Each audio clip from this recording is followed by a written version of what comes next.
ज्ञान कर्माद्यनावृतम आनुकूल्येन कृष्णानुशीलनम। अनुकूलता पूर्वक भगवान कृष्ण का अनुशीलन ये भक्ति है, ये आचार्यों ने कहा। लेकिन यहाँ तो भक्ति मार्ग के सबसे बड़े आचार्य हैं कौन?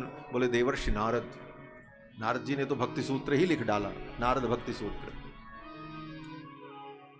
जब शिशुपाल गिन गिन करके गालियां दे रहा था भगवान को, आज तैश में आकर के, जोश में आकर के उसने इतनी गालियां दी, 100 से ऊपर हो गए।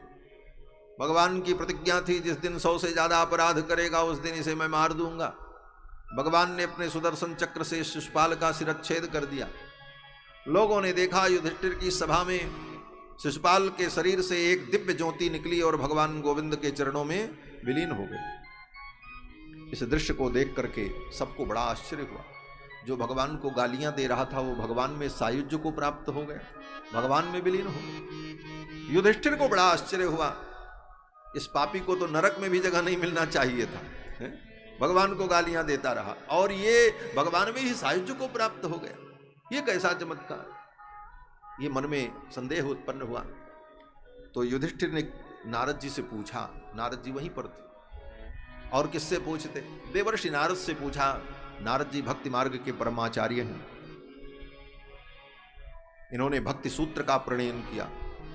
और कोई भी वैष्णव संप्रदाय ऐसा भक्त संप्रदाय नहीं है जिस संप्रदाय में आचार्य के रूप में नारद जी का सम्मान न हो। नारद जी कहीं न कहीं आचार्य के रूप में सर्वत्र प्राप्त है। उन देवर्षि नारद ने समझाया, कहा ये सब भगवान के पार्षद हैं, भगवान के भक्त हैं, ये तो लीला है। इस लीला में भगवान की लीला में सहयोग करने के लिए आए थे। उनके पूर्व जन्म का सब वृत्तांत देवर्षि नारद ने बताया। और भगवान नारद ने, देवर्षि नारद ने कहा भी कि भगवान का जो स्मरण करेगा, किसी भी प्रकार से भगवान का स्मरण करे तो उसको परम गति की प्राप्ति हो जाएगी। और जहां तक द्वेष की बात है तो देवर्षि नारद कहते हैं कि न तथा भक्ति योगेन इति में निश्चिता मति। नारद जी कहते हैं भक्ति योग में प्रेम पूर्वक भगवान का जो स्मरण होता है उस प्रेम पूर्वक स्मरण में उतनी तन्मयता नहीं होती जितनी तन्मयता द्वेष पूर्वक भगवान के स्मरण में। अब इसका मतलब ये नहीं है कि हम लोग भी द्वेष पूर्वक भगवान का स्मरण करें, ये तात्पर्य नहीं है। यहाँ तो उस शिशुपाल के लिए कह रहे हैं कि वो द्वेष पूर्वक भगवान का स्मरण करता था। भक्त तो कभी कभी विस्मृत भी हो जाते हैं, परिस्थितियां प्रतिकूल हो जाएं, कोई ऐसी स्थिति हो तो कुछ क्षण के लिए भगवान का स्मरण छूट भी जाता है। लेकिन इन असुरों को, ये भगवान से द्वेष करने वाले असुर तो निरंतर भगवान का स्मरण करते हैं। और जिस प्रकार से कीट भ्रमर न्याय से वह कीट उस भ्रमर का भयपूर्वक स्मरण करते करते तद्रूप हो जाता है, उसी प्रकार से ये असुर भी भगवान का स्मरण करते करते भगवान को प्राप्त हो जाते हैं। ये कीट भ्रमर न्याय है। वेदांत में कीट भ्रमर न्याय कहते हैं वो भृंगी कीट दूसरी प्रजाति के कीड़े को ला करके अपने घर में रख लेता है, बार बार उसके सामने वो भन्न भन्न करता रहता है, वह कीड़ा उसका स्मरण करते करते उसी के समान हो जाता है। उसी प्रकार से कैसे भी भगवान का स्मरण करे जीव भगवत स्वरूप को प्राप्त हो जाता है। इसी प्रसंग में शिशुपाल के पूर्व जन्म का वृत्त सुनाया नारद जी ने। पहले भी ये भगवान का विरोध किया और भगवान से युद्ध किया, तब ये रावण के रूप में था। उसके पहले ये हिरण्यकश्यप के रूप में था। ये सब चर्चा जब देवर्षि नारद ने सुनाई तो युधिष्ठिर ने कहा, हिरण्यकश्यपु के पुत्र प्रहलाद भगवान के परम भक्त थे, उनके लिए भगवान नरसिंह के रूप में अवतरित हुए। ये वृत्तांत, ये कथा आप कृपा करके सुनाओ। तो देवर्षि नारद ने युधिष्ठिर को प्रहलाद जी का पावन चरित्र सुनाया। वर्णन करते हैं कि जब भगवान वराह ने हिरण्याक्ष का वध कर दिया तो हिरण्यकश्यपु भगवान से द्वेष करने लगा। भगवत्यकरोत् द्वेषम भ्रातर वध मनुस्मरन, अपने भाई के वध का स्मरण करके भगवान से द्वेष करने लगा। और पहले तो हिरण्यकश्यपु ने अपने परिवार के लोगों को बैठा करके समझा करके उनके मोह को दूर किया। परिवार के लोग दुखी थे भाई के मर जाने पर, तो उनको उपदेश दे करके समझा करके उनका मोह दूर कर दिया। क्यों रोते हो, ये आत्मा तो अजर अमर है, आत्मा कभी मरती नहीं, शरीर मरता है। और मेरा भाई तो वीर था। वीर व्यक्ति की मृत्यु ऐसे ही होती है। आत्मा के विषय में व्यक्ति को शोक नहीं करना चाहिए। नित्य आत्मा व्यय शुद्ध सर्वगः सर्वविद परः। वो वेद वेदांत की सब बातें कह करके हिरण्यकश्यपु ने अपने परिवार के लोगों की व्यथा को दूर कर दिया, लेकिन स्वयं उसके मन की व्यथा दूर नहीं हुई। इसका मतलब बोले वेद वेदांत के शाब्दिक ज्ञान से आप उन शब्दों के चमत्कार से दूसरे को तो दुख से मुक्त कर सकते हैं, लेकिन वो ज्ञान अगर आपके अंतःकरण में दृढ़ नहीं है तो आपका खुद का दुख दूर नहीं होगा। वेद वेदांत के उपदेश से, उन शब्दावलियों के द्वारा अपने परिवार के लोगों का दुख तो उसने दूर कर दिया। भाई की पत्नी और मां दुखी थे हिरण्याक्ष के मर जाने पर। हिरण्यकश्यपु का प्रवचन सुनकर के सब दुख से मुक्त हो गए, लेकिन उसका खुद का दुख दूर नहीं हुआ। कारण बोले वो ज्ञान केवल वाचिक था। वाचिक ज्ञान से सामने वाले को लाभ हो सकता है, लेकिन जो बोल रहा है उसको कितना लाभ हो रहा है ये समझ में नहीं आए। इसीलिए गोस्वामी तुलसीदास जी महाराज कहते हैं कि वाक्य ज्ञान अत्यंत निपुण भव पार न पावे कोई। वाक्य ज्ञान में कितनी निपुणता हो जाए, पदवाक्य प्रमाण पारावारीण व्यक्ति हो जाए तो सोचे कि मोक्ष की प्राप्ति हो जाएगी, परम गति होगी। बोले नहीं, वाक्य ज्ञान अत्यंत निपुण भव पार न पावे कोई। निस्गृह मध्य दीप की बातन तम निवृत्त नहीं हो। अंधेरी कोठरी में बैठ करके व्यक्ति अंधकार की निवृत्ति के लिए प्रकाश की चर्चा करे तो प्रकाश की चर्चा मात्र से अंधकार की निवृत्ति नहीं होती। एक कमरे में अंधकार था, 4 लोग बैठे, चर्चा होने लगी, अंधकार कैसे दूर हो। एक ने कहा दीपक जलाओ, दूसरे ने कहा दीपक में प्रकाश कम है, लालटेन जला दो, तीसरे ने कहा उसमें प्रकाश कम होगा, 100 वाट का बल्ब लगा दो, चौथे ने कहा हाइलोजन लगा दो, सबसे ज्यादा प्रकाश होगा, पूरा अंधकार समाप्त हो। बात तो दीपक से लेकर के हाइलोजन तक हुई। उसी प्रकार ज्ञान की बात साधारण से लेकर के ब्रह्म ज्ञान वेदांत तक हो जाती है, लेकिन जब तक उसका पालन न हो तब तक प्रकाश नहीं होगा। वाक्य ज्ञान अत्यंत निपुण भव पार न पावे कोई। निस्गृह मध्य दीप की बातन तम निवृत्त नहीं, अंधकार की निवृत्ति नहीं हो सकती। इसलिए ज्ञान आत्मा में अवस्थित हो तब वो ज्ञान लाभ करता है। कोई महात्मा कहते थे कि खाली इतना बताने के लिए कि ब्रह्म सत्यम जगन मिथ्या, ब्रह्म सत्य है जगत झूठा है, इतना बताने के लिए लोग 11 लाख रुपए दक्षिणा ले लेते हैं। सारे दुनिया को इतना ही बताने के लिए, बताना तो इतना ही है और उसके लिए इतनी बड़ी दक्षिणा मिले तब बताएंगे। बताना तो इतना ही क्या है।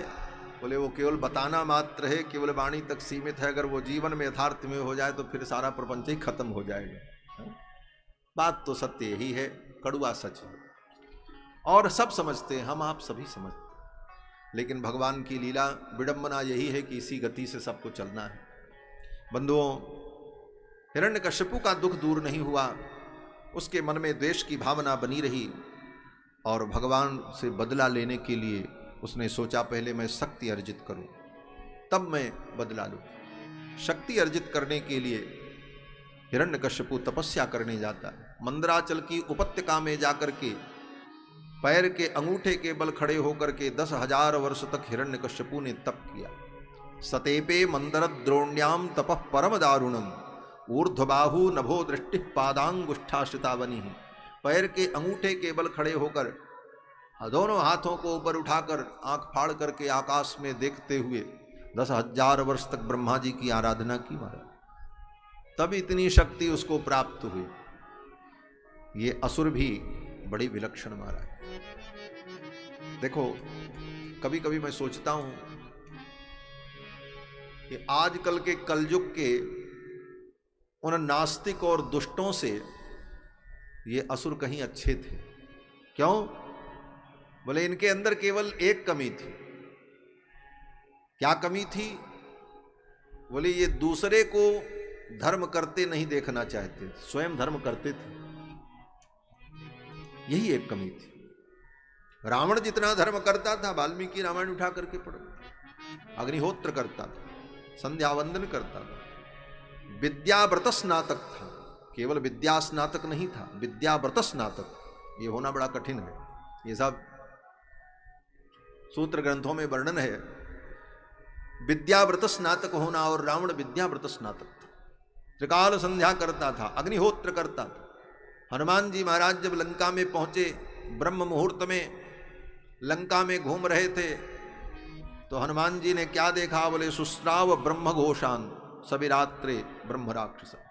उन राक्षसों के घर में ब्रह्म घोष सुना, सबके घर में वेद पाठ हो रहा था, सब सवेरे सवेरे अग्निहोत्र कर रहे थे, प्रजापतये स्वाहा, इंद्राय स्वाहा, अग्नये स्वाहा, सोमाय स्वाहा, सब करते थे। तो इन आजकल के नास्तिक प्राणियों से तो बहुत अच्छे थे। हाँ, केवल उनकी कमी क्या थी?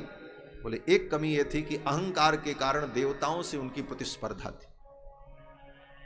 मनुष्यों से उनका कोई उतना झगड़ा नहीं था, उनका तो देवताओं से झगड़ा केवल, और वो तो पट्टीदारी की लड़ाई है, जैसे भाई भाई की लड़ाई होती है, कई बाप के बेटे हैं, इसलिए वैभव की लड़ाई है, राजनीति की, सत्ता की लड़ाई है, मूल रूप से सत्ता की लड़ाई। और दूसरा, बोले दूसरा दोष असुरों में ये कि वो स्वयं धर्म करते हैं लेकिन दूसरे को धर्म करने नहीं देना चाहते। क्यों? बोले जानते हैं कि धर्म में इतनी शक्ति है, जो धर्म करेगा उसे कोई जीत नहीं सकता, तो स्वयं विजयी बनने के लिए धर्म करते हैं, लेकिन कोई हमें न जीत पावे, इसलिए सामने वाला धर्म न करने पावे, उसको धर्म करने नहीं देते। इसीलिए रावण स्वयं गौ की महिमा का वर्णन करता है, गौ की सेवा करता है, संध्या वंदन करता है, लेकिन दूसरा कोई करे, बोले जेहि जेहि देश धेन द्विज पावई, नगर गांव पुर आग लगावे, वहां आग लगवा देता। बोले बंद करो ये सब, हम करेंगे तुम न करो। ये प्रवृत्ति राक्षस की जो है, स्वयं रावण कहता है विद्यते गोसु संपन्नम विद्यते ब्राह्मणे तपः, वाल्मीकि रामायण में। ये विद्यते गोसु संपन्नम, जहां गाय होती वहां संपन्नता होती है, रावण को भी मालूम। गाय की जहां सेवा होगी वहां संपन्नता और समृद्धि होगी, गाय की महिमा वो भी जानता है। अगर वो सारे कर्म करता रहा होगा तो क्या गोदान नहीं करता रहा होगा? भाई संध्या वंदन अग्निहोत्र इत्यादि करेगा तो सारे धर्म कर्मों में दान के रूप में, प्रायश्चित के रूप में, यत्र तत्र कर्मकांड में गोदान का वर्णन है, तो उस विधि को तो वो भी करता रहा होगा।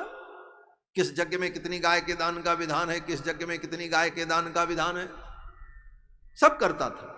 लेकिन रावण की प्रवृत्ति ये थी कि दूसरा कोई धर्म न करे, क्योंकि धर्म करके वो शक्ति अर्जित करेगा तो हमारे लिए समस्या बन जाएगा, इसलिए दूसरा कोई न करने पाए, ये प्रवृत्ति।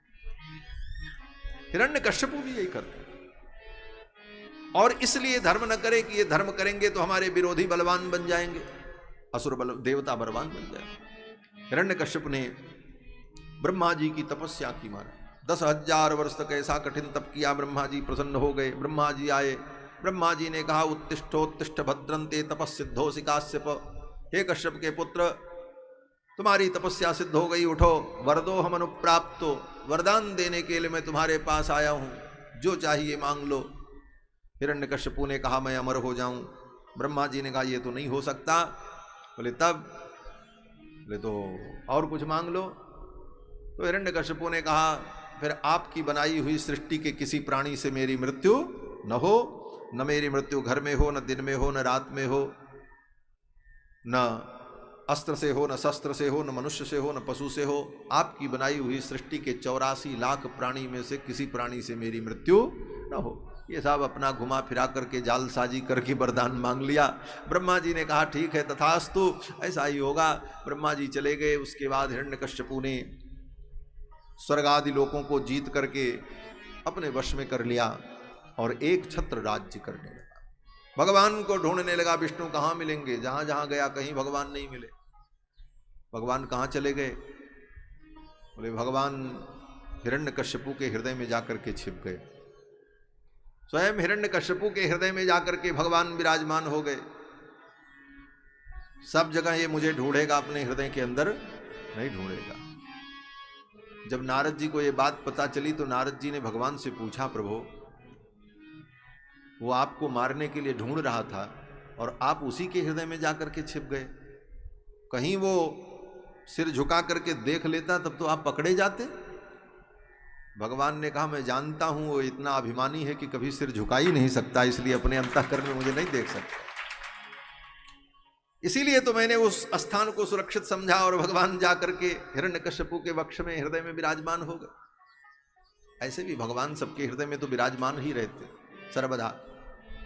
अंतः प्रविष्ट शास्ता जना नाम, ये श्रुति कहती है, सबके अंदर प्रविष्ट होकर के भगवान ही शासन कर रहे हैं। तत्सृष्ट्वा तदेवानुप्राविशत सत्य तच्चा भवत, तो सब सृष्टि करके सबके अंदर सत असत पदार्थों में भगवान व्याप्त हो गए, तभी सृष्टि तैयार भई। तो भगवान तो अंतर्यामी रूप से सब जगह विद्यमान ही है। इस प्रकार हिरण्यकश्यपु ने सांप को जीत लिया, अपने वश में कर लिया, एक छत्र राज्य करने लगा। उसके राज्य में प्रजा को किसी भी प्रकार का कोई दुख नहीं था। प्रजा को उसने कोई दुख नहीं दिया।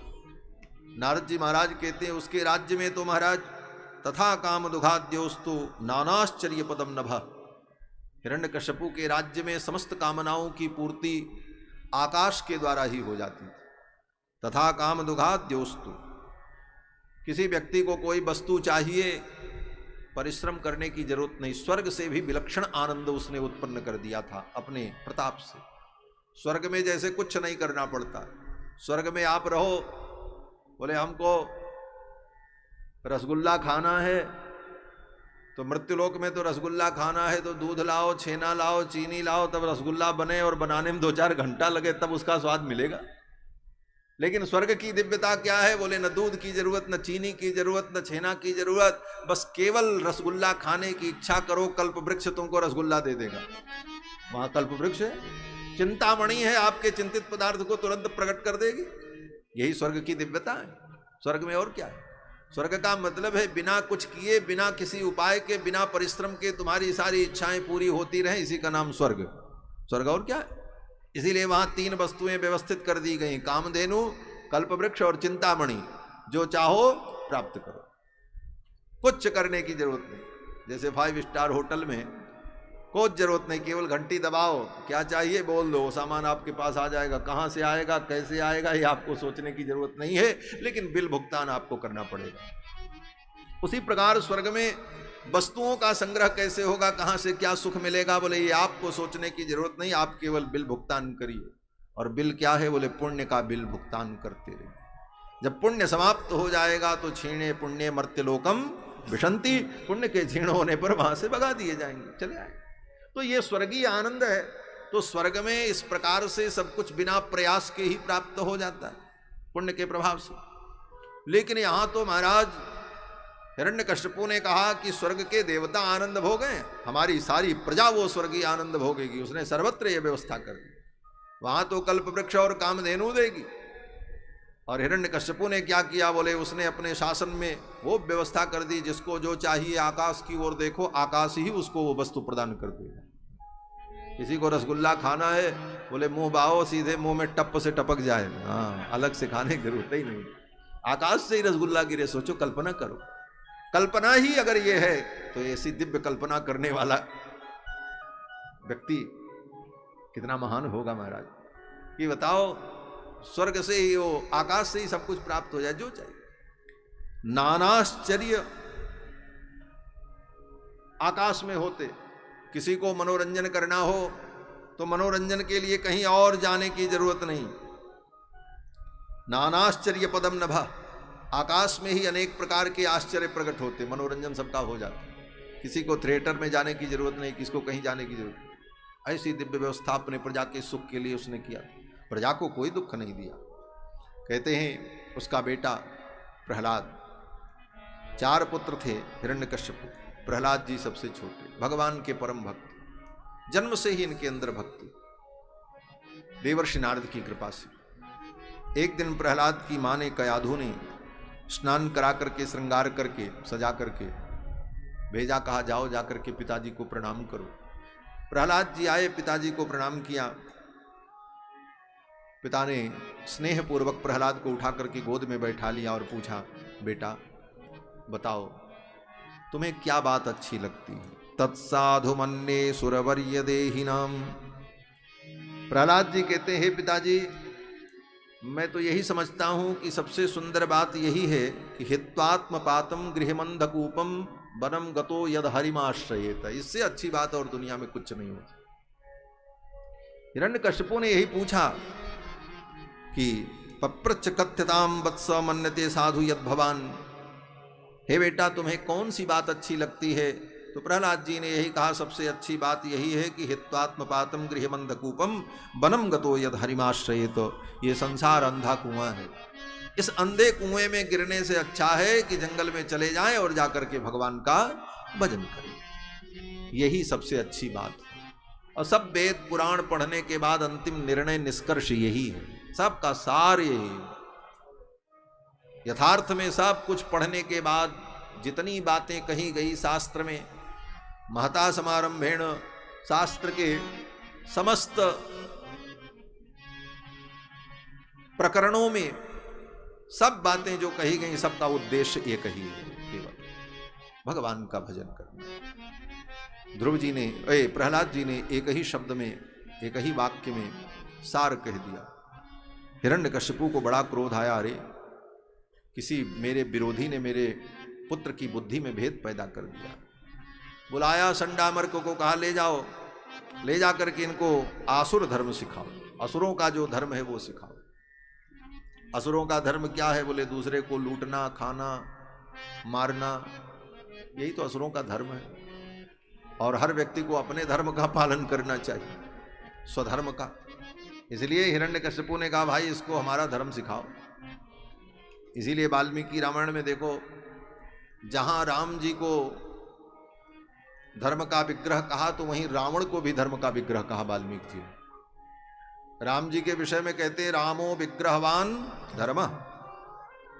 और जब रावण की मृत्यु हो गई तो वहां भी वाल्मीकि जी यही कहते हैं। विभीषण कहता है, विभीषण जी महाराज का वचन है, विभीषण जी कहते हैं कि गतः सेतु सुनीता नाम गतो धर्मस्य विग्रह। धर्म का विग्रह चला गया, गतो धर्मस्य विग्रह, धर्म का विग्रह चला गया इस दुनिया से। तो भाई जब राम जी भी धर्म के विग्रह है और रावण भी धर्म का विग्रह है, तो फिर दोनों में विग्रह क्यों है, लड़ाई क्यों है? लड़ाई किस बात की? जब दोनों ही धर्म के विग्रह हैं तो लड़ाई किस बात की? कहते हैं वो अलग विषय है, लेकिन रावण को इसलिए कहा धर्म का विग्रह कि रावण अपने स्वधर्म का पालन करता। वो राक्षस है, राक्षसों का जो धर्म है उस धर्म का वो पालन करता है, इसलिए राक्षसों के धर्म का वो विग्रह है। इस अर्थ में महर्षि वाल्मीकि ने कहा गतो धर्मस्य विग्रह। हिरण्यकशिपु ने भी कहा ले जाओ इसे, राक्षसों का धर्म सिखाओ। संडामर्क ले गए। संडामर्क ने डांट फटकार लगाई, बोले दैत्यों के कुल में तुम कुलांगार उत्पन्न हुए, दैते अचंदन वने जातोयम कंटकद्रुमः। दैत्य रूपी चंदन वन में तुम बबूल के वृक्ष पैदा हुए। इस प्रकार से ताड़न भर्सन करते हुए संडामर्क प्रहलाद जी को आसुरी विद्या सिखाने लगे। कुछ दिन बीता तो एक दिन हिरण्यकश्यपु ने प्रहलाद जी को फिर बुलाया। सोचा कि अब मेरा बेटा कुछ पढ़ा होगा, कुछ सीखा होगा। बुला करके पूछा बेटा क्या तुमने पढ़ा? तो प्रहलाद जी कहते मैंने 9 पाठ पढ़ लिया।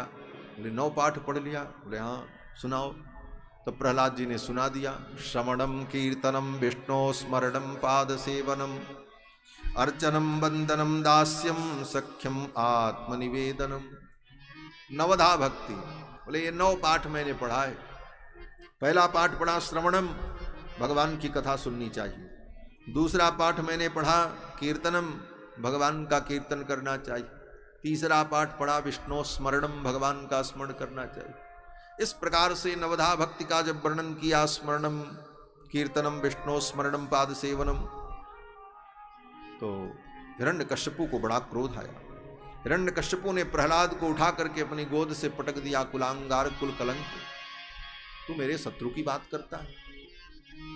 अब तो गुरुजी साथ में आए थे संडामर्क, उन्होंने सोचा कि आज महाराज मेरे ऊपर प्रसन्न होंगे, मेरे बेटे को गुरुजी ने बड़ी अच्छी शिक्षा दी। अब तो वो थरथर कांपने लगे कि यहाँ तो बात उल्टी हो गई, ये बालक तो विपरीत ही बोल रहा है। हिरण्यकश्यपु ने पूछा कि अरे आप लोगों ने इस बालक को क्या सिखा दिया?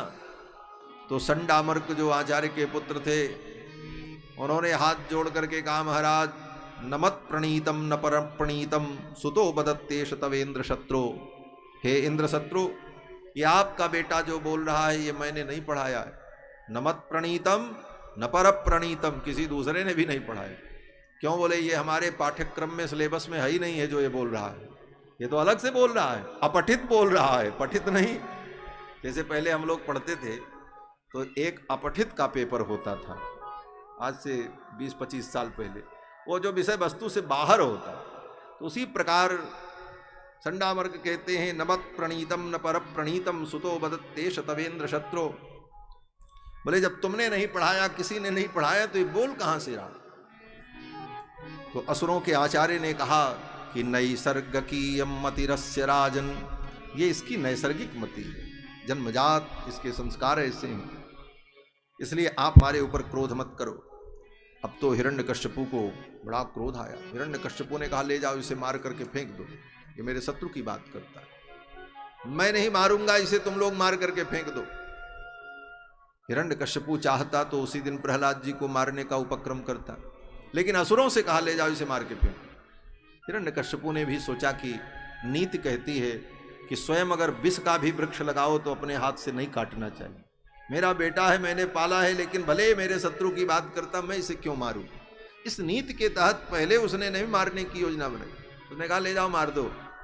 असुरों से कहा, असुर लोग ले गए मारने के लिए, प्रहलाद जी के साथ सारे उपाय कर डाले, मारा, पहाड़ से पटक दिया, जल में फेंका, हाथी के नीचे कुचलवाया, विषपान कराया, अग्नि में जलाया, सारे विधान किए मारे, लेकिन प्रहलाद जी का बाल बांका नहीं हुआ। सारे उपाय हिरण्यकश्यपु के व्यर्थ हो गए। असुरों ने सब किया। कहते हैं आचार्यों की वाणी है कि जानकी नाथ सहाय करें तब कौन बिगाड़ करे नर तेरो। भगवान जानकी नाथ ठाकुर जी सहाय करें तो कोई व्यक्ति क्या बिगाड़ सकता है। और रघुनाथ जी की तो अद्भुत कृपा, प्रहलाद जी तो रघुनाथ जी का ही नाम जपते। हिरण्यकश्यपु ने जब पूछा, होलिका इनको लेकर के बैठ गई आग में, और उसके बाद भी प्रहलाद जी को कुछ नहीं हुआ, होलिका जल गई। हिरण्यकश्यपु ने पूछा, प्रहलाद तुम जले नहीं? तो प्रहलाद जी ने यही कहा, राम नाम जपताम कुतो भयम, राम नाम जपताम कुतो भयम, पश्यतात मम गात्र सन्निधौ पावकोपि सलिलायते धुना। अग्नि भी मेरे लिए शीतल हो गई, ये राम नाम का प्रताप है। अब तो प्रहलाद जी महाराज को मारने के अनेक उपाय किए हिरण्यकश्यपु ने, लेकिन प्रहलाद जी का बाल बांका नहीं हुआ। सब उपाय करने पर भी प्रहलाद जी का जब कोई अनिष्ट नहीं हुआ, असुरों ने आकर के कहा महाराज सब उपाय हमने कर डाले। तब हिरण्यकश्यपु ने कहा अच्छा इसे अब छोड़ दो, कहीं ऐसा न हो कि इसका विरोध करने का परिणाम ये हो कि हमारी ही मृत्यु न हो जाए। नूनम एतद विरोधेन मृत्युर्मे भवितानवा, कहीं इसके विरोध का ये परिणाम न हो जाए कि मेरी ही मृत्यु न हो जाए। इसलिए हिरण्यकश्यपु ने कहा इसे छोड़ दो, ये जैसे रहता उसी प्रकार रहे। फिर प्रहलाद जी जैसे रहते थे उसी प्रकार रहने लगे। गुरुकुल में जाएं, घूमें, खेलें, आनंद करें। और गुरु जी भी जान गए कि इसका तो कुछ होना नहीं है, तो अब क्या करें। गुरु जी अपना पढ़ाते रहते थे, प्रहलाद जी अपना सुन लेते थे। प्रहलाद जी को जो करना हो प्रहलाद जी करें और गुरु जी को जो करना हो गुरु जी करें, ऐसे ही चलने लगा। लेकिन जब गुरु जी पढ़ा करके चले जाते तो प्रहलाद जी सब छात्रों को बुला करके बैठा लेते, असुर बालकों, उनको उपदेश करते। एक महात्मा कहते थे कि सर्वप्रथम छात्र संघ किसी ने बनाया तो प्रहलाद जी ने बनाया। ये विश्वविद्यालय महाविद्यालय में छात्र संघ का चुनाव तो अब होता है, लेकिन पहला छात्र संघ किसी ने बनाया तो प्रहलाद जी ने बनाया। सब छात्रों को बुलाकर बैठा करके धर्म का उपदेश करते। श्री सीतारामचंद्र भगवान की जय। श्री प्रहलाद जी को मारने के लिए असुरों ने अनेक उपाय किए। सारे उपाय जब व्यर्थ हो गए तो हिरण्यकश्यपु ने विचार किया कि नूनम एतद विरोधे न मृत्युर्मे भवितानवा, कहीं मेरी मृत्यु न हो जाए इसके विरोध के कारण। फिर तो हिरण्यकश्यपु ने छोड़ दिया, प्रहलाद जी जैसे रहे। अब प्रहलाद जी गुरुकुल में असुर बालकों को बैठा करके उनको धर्म का उपदेश करते। क्या उपदेश करते हैं? बोले कौमाराचरेत प्राज्ञो धर्मान भागवतानिह।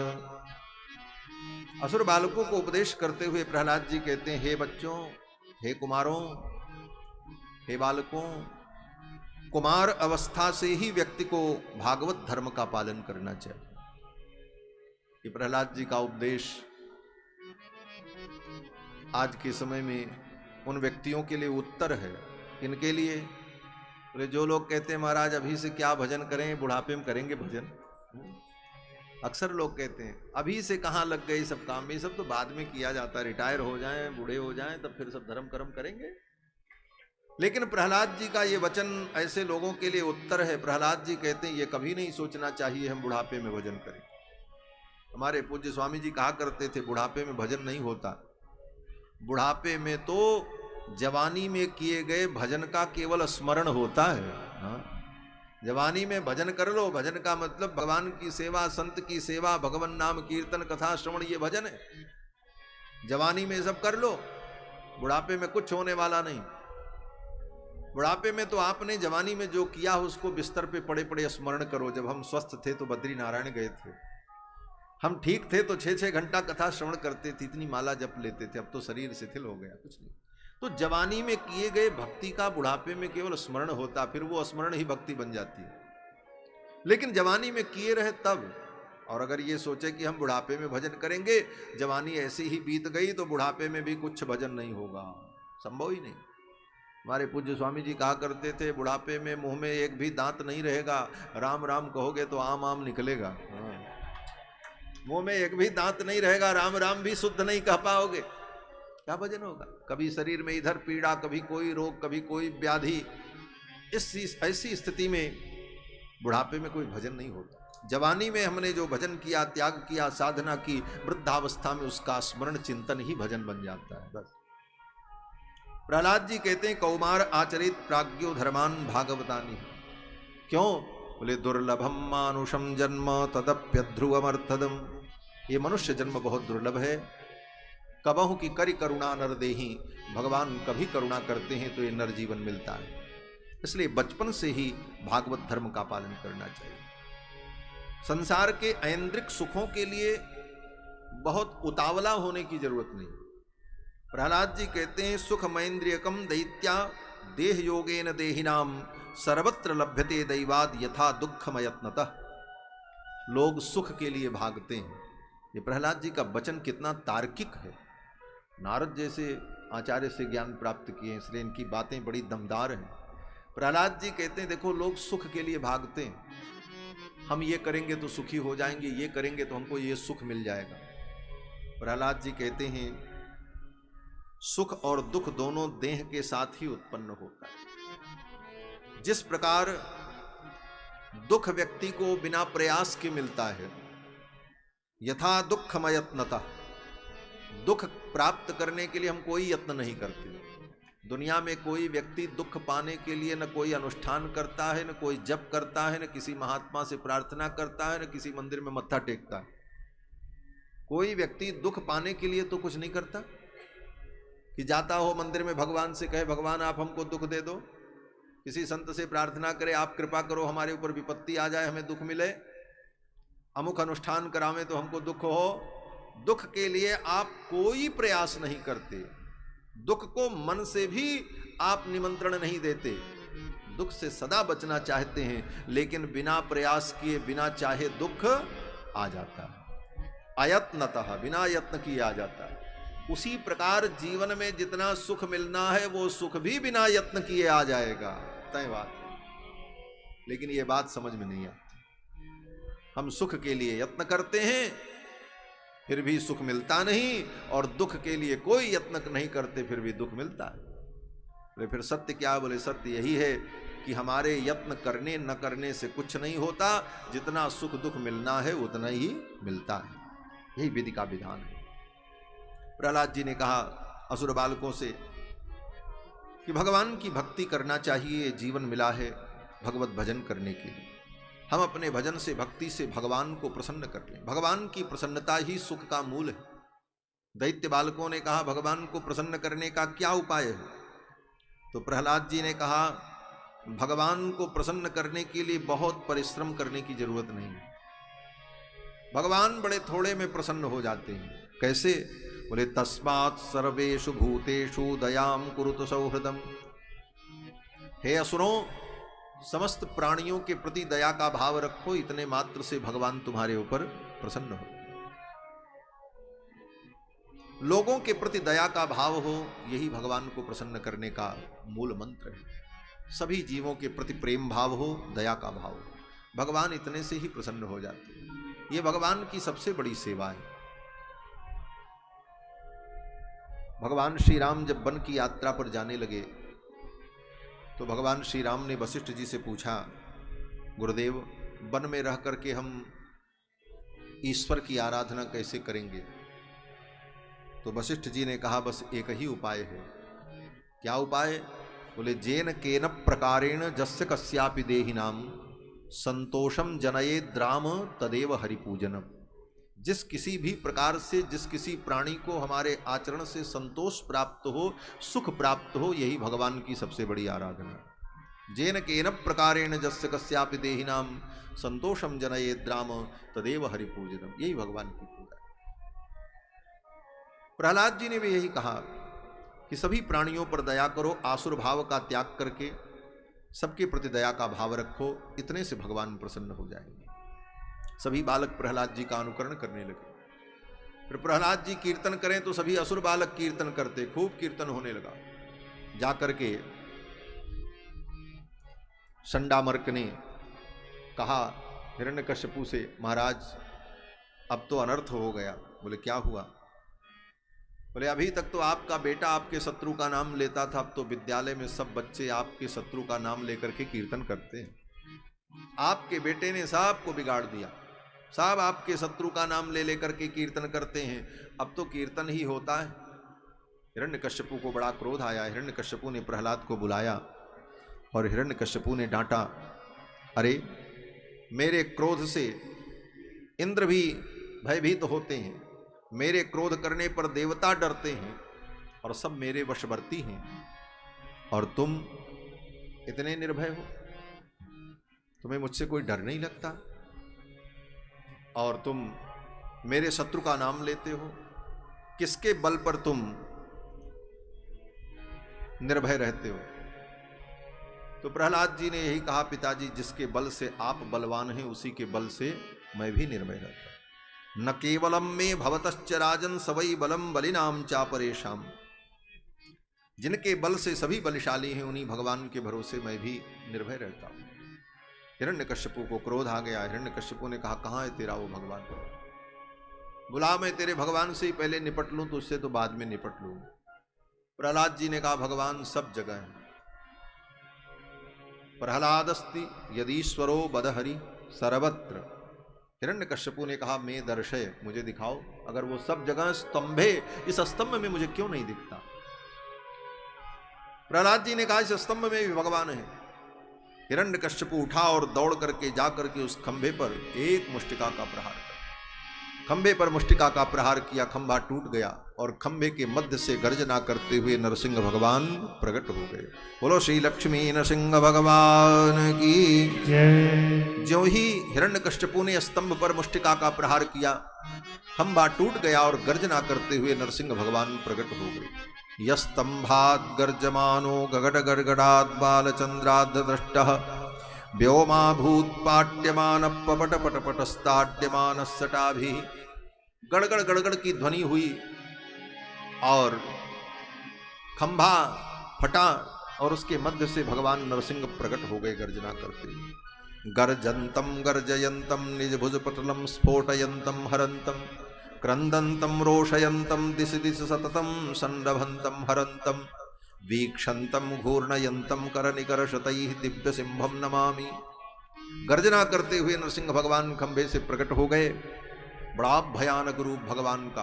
कराल दृष्टम करवाल चंचल छुरांत जिह्वम भ्रकुटी मुखोलबड़म। बड़ी भयानक आंखें, लप लप करती हुई करवाल के समान भगवान की जिह्वा, दोनों कान ऐसे खड़े, बड़ा विलक्षण भयानक रूप। हिरण्यकश्यपु तो देख करके डर गया, थर थर कांपने लगा। नरसिंह भगवान ने हिरण्यकश्यपु को पकड़ लिया। हिरण्यकश्यपु ने समर्पण कर दिया, कोई युद्ध नहीं किया महाराज। जो देख करके ही डर गया, ऐसा रूप तो कभी देखा ही नहीं था। नरसिंह भगवान पकड़ करके हिरण्यकश्यपु को लेकर के गए। देहली के द्वार की देहली पर भगवान विराजमान हो गए और अपनी जंघाओं पर हिरण्यकश्यपु को लिटाया। देवता लोग इस दृश्य को देख रहे थे। देवता लोग इस दृश्य को देखकर कहां से देख रहे थे? सुखदेव जी कहते हैं कि घनच्छदा भारत सर्वधिष्ण्यपाह, बादल की ओट से देवता लोग भगवान की इस लीला को देख रहे थे। प्रत्यक्ष प्रकट होकर के नहीं देख रहे थे। क्यों?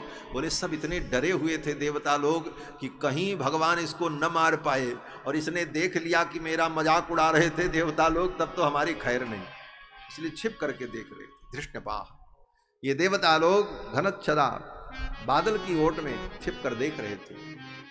दूसरा कारण यह भी कि भगवान नरसिंह का ऐसा भयंकर तेज कि उनके तेज से पूरा ब्रह्मांड मानो दग्ध हो जाएगा, इसलिए देवता उस तेज को सहन नहीं कर पा रहे थे। एतावता घन के ओट में, बादल की ओट में खड़े होकर भगवान की लीला का दर्शन कर रहे थे। हिरण्यकश्यपु को भगवान ने पकड़ लिया और लेकर के गए, अपनी जंघाओं पर लिटाया। दोनों नीचे की भुजाओं से भगवान ने हिरण्यकश्यपु को कस करके पकड़ लिया, ऊपर की भुजाएं खाली थी। नरसिंह भगवान ने हिरण्यकश्यपु को उसकी समस्त प्रतिज्ञाओं का स्मरण दिलाया। तुमने वरदान मांगा था, मेरी मृत्यु न दिन में हो न रात में हो, न देख दिन है न रात है। तूने वरदान मांगा था, मेरी मृत्यु न मनुष्य से हो न पशु से हो, देख न मैं मनुष्य हूं न पशु। सारी प्रतिज्ञाओं का भगवान ने स्मरण दिलाया।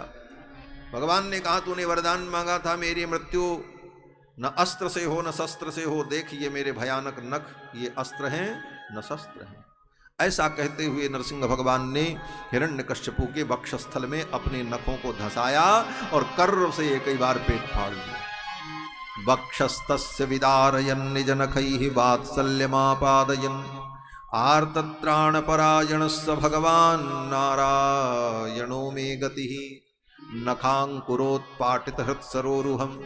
अपने नख कमल से नरसिंह भगवान ने हिरण्यकश्यपु के वक्षस्थल को विदीर्ण कर दिया। उसकी आंतों को निकाल करके माला के समान नरसिंह भगवान ने अपने गले में धारण कर लिया। ऐसा उग्र तेज, उग्र रूप। अब तो सभी देवता भयभीत हो गए। अगर इनका क्रोध शांत नहीं हुआ तो आज प्रलय हो जाएगी। हिरण्यकश्यपु का वध करने के बाद भी भगवान शांत नहीं हो रहे थे, गर्जना कर रहे थे, दहाड़ मार रहे थे, पूरा ब्रह्मांड गुंजायमान हो रहा था। अंत में सभी देवताओं ने मिलकर के विचार किया, इनकी स्तुति करो तभी ये शांत होंगे। ब्रह्मा जी आए, शंकर आए, इंद्र आए, सबने स्तुति की।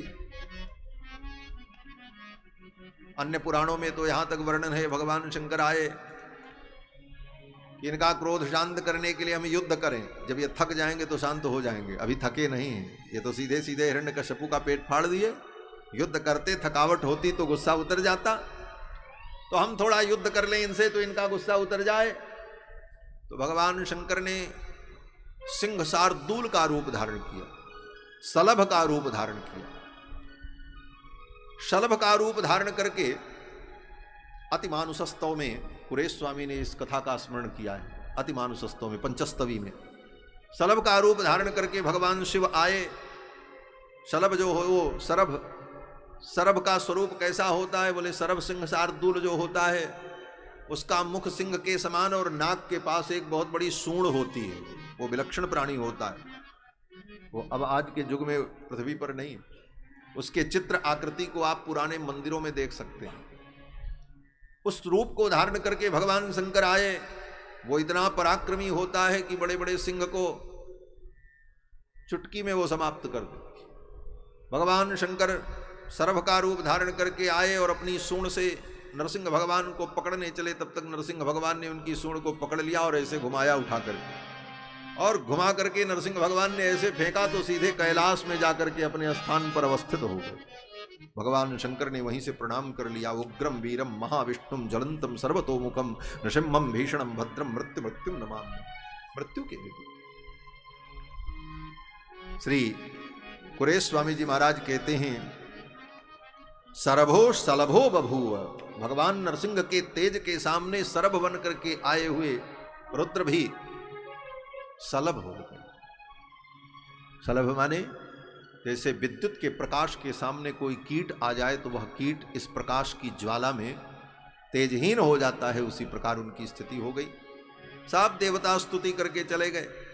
लेकिन भगवान का क्रोध शांत नहीं हो रहा। अंत में देवताओं ने लक्ष्मी जी को भेजा, बोले आप जाओ।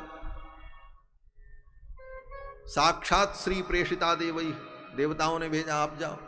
लक्ष्मी जी आई भगवान के सम्मुख, बड़े गर्व से आई लक्ष्मी कि आज मेरे सौंदर्य को देखकर इनका क्रोध शांत हो जाए। और कहा भी है कि लक्ष्मी जी भगवान को अपने वश में कर लेती हैं। किस प्रकार? बोले निज सौंदर्येण ईश्वरम वशी करोति। कृपा के द्वारा वो जीवों को वश में करती हैं और अपने सौंदर्य माधुर्य के द्वारा भगवान को अपने वश में करती हैं। इसीलिए राधा रानी के सौंदर्य माधुर्य के वशीभूत होकर के गोविंद उनके कृतदास बन जाते। यही तो श्री जी का महत्व है। लेकिन भगवान तो भगवान है, परम स्वतंत्र न सिर पर कोई। श्री जी आई, श्री जी को बड़ा अभिमान था कि मेरे आने पर इनका क्रोध शांत हो जाए, अभी मैं इनके क्रोध को शांत करती हूं। लेकिन ये अभिमान कोई निंदित नहीं है। ये श्री जी का अभिमान जो है प्रशंसनीय है। श्री जी को इस बात का अभिमान है कि भगवान मेरे हैं, मेरे जाने पर इनका क्रोध शांत हो जाए। यह सात्विक अभिमान था उनका। सात्विक अभिमान के वश होकर वो आई और भगवान के सम्मुख जब पहुंची तो भगवान ने जोर से गर्जना की, नरसिंह भगवान ने। श्री जी भी उल्टे पांव लौट गए, बोले ये तो आज मुझसे भी शांत होने वाली है। तब देवताओं ने प्रहलाद जी से कहा, बेटा तुम जाओ, तुम्हारे कारण भगवान का अवतार हुआ, तुम्हारे जाने पर इनका क्रोध शांत होगा। प्रहलाद जी आए और भगवान को साष्टांग प्रणाम किया। स्वपाद मूले पतितम तमर्भकम विलोक्य देव कृपया परिप्लुतः। स्वपाद मूले पतितम तमर्भकम, अपने चरण कमल में प्रणाम करते हुए प्रहलाद को देखकर स्वपाद मूले पतितम तमर्भकम विलोक्य देव कृपया परिप्लुतः।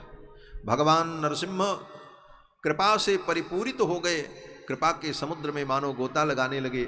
उसी क्षण भगवान का क्रोध शांत हो गया और भगवान ने प्रहलाद जी को उठा करके अपनी गोद में बैठा लिया। गोद में बैठा करके नरसिंह भगवान अपने जिह्वा से प्रहलाद के गोल गोल कपोल को चाटने लगे। मंजुल मुखारविंद चूमि चूमि कहे, प्रभु क्षमा करो पुत्र मोहे देर भई आने में। क्षंतव्य मंग यदि में समये विलंब, आने में विलंब हुआ हो तो बेटा मुझे क्षमा कर देना। अब तो भक्त और भगवान का बड़ा अद्भुत संवाद हुआ। प्रहलाद जी ने भगवान की बड़ी सुंदर स्तुति की है। अंत में भगवान ने प्रहलाद जी से कहा, बेटा मैं तुम्हारे ऊपर प्रसन्न हूं, वरदान मांगो, क्या चाहिए? मैं तुम्हारे ऊपर प्रसन्न हूं, मांग लो। आज जो तुम मांगोगे मैं तुम्हें दूंगा। ब्रह्मत्वम वा शिवत्वम वा विष्णुत्वम वापि दीयते। भगवान ने यहां तक कह दिया, कहो तो मैं तुमको ब्रह्मा बना दूं, कहो तो शंकर बना दूं, कहो तो मैं अपना विष्णु का पद ही तुमको दे दूं, मैं रिटायर हो जाऊं, तुम ही विष्णु बनकर के ब्रह्मांड का संचालन करो। ब्रह्मत्वम वा शिवत्वम वा विष्णुत्वम वापि दीयते। तुम्हारे लिए मेरे लिए कुछ अदेय नहीं। अपने भक्तों के लिए, भगवान के लिए कुछ अदेय नहीं होता। इसीलिए तो भगवान ने मनु जी से कहा, सकुच विहाय मांग नृप नुमोही, मोरे कछु अदेय नहीं तो ही। भगवान कहते मोरे कछु अदेय नहीं तो, तुम्हारे लिए कुछ अदेय नहीं है और मेरे लिए मैं कुछ भी दे सकता हूं, तुम्हारे लिए सब संभव। श्रीमन्नारायण नारायण नारायण, श्रीमन्नारायण नारायण नारायण, श्रीमन्नारायण नारायण।